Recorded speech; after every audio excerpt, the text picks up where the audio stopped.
is your February 24th, 2026 lesson.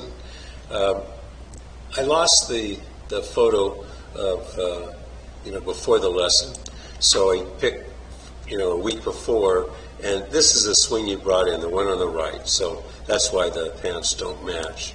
The one on the right was, I think maybe the 17th of February. Anyway, but this is what the swing looked like. So you drag it way inside, and then the hands just keep going and dump it over the top, and you come in steep and flail at it. But as we pointed out, now,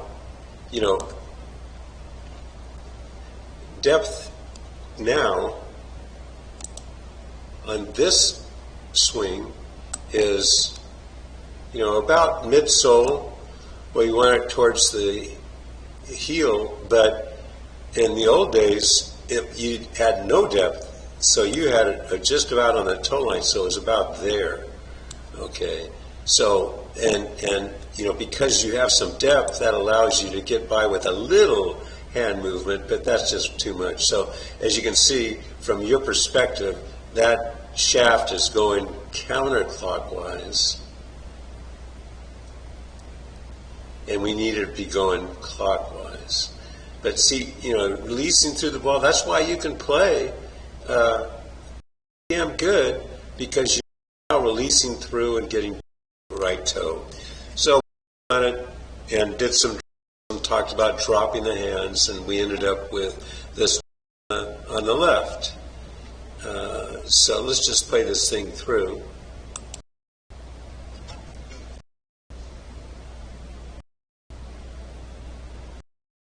The shaft stays on plane. It's a pretty. You could play this shot because let's just play it again. It's working again.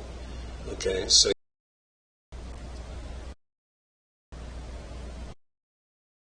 you can see, and I'll taking it to the top, and then it's kind of less than the swing. This is the old. So you're top. See this new? This is going over. Better not. Drops, and the hands straight down and towards the ball. Swing on the left and see if there's any way possible we can make this swing even better. Okay, so it was way better than you started the lesson, but let's see what's going on. So the takeaway. Okay, so when the club gets parallel to the ground, you still letting this thing flop inside. At this point, remember the club head should be right over your hands from behind.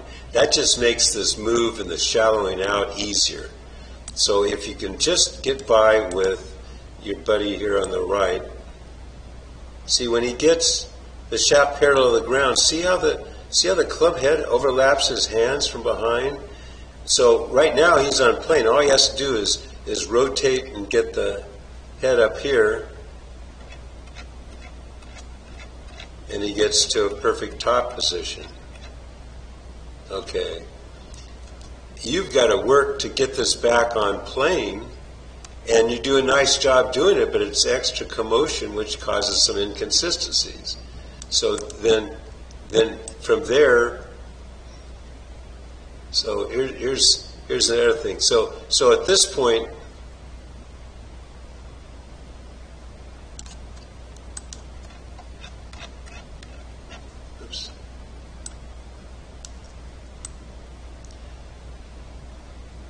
so you can see when the left arm is about parallel to the ground, look at his shoulder tilt. Look at your shoulder tilt.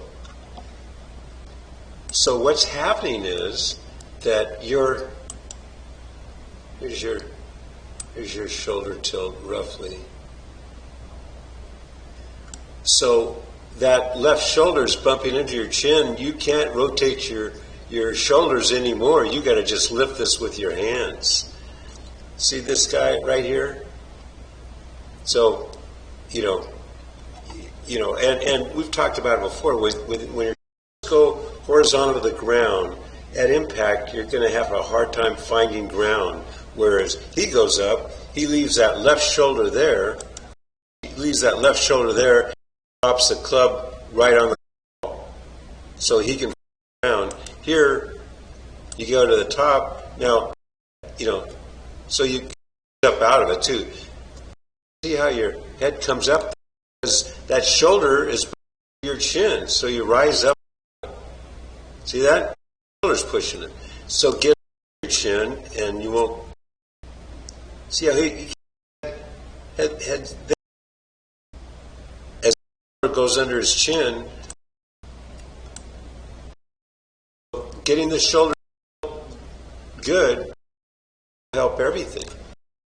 Let's go with a different here. So this is where the head is. So on the take, you move the head back, and then the shoulder in, and go whoop. We're up. We're 6 inches and 6.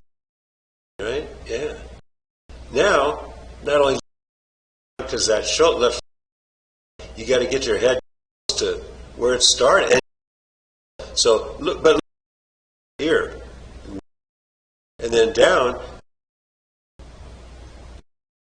goes back 6 inches, and then out to hit. You take it up like and reverse, and you drop it 6. That's where inconsistency. So getting that to the chin help a lot.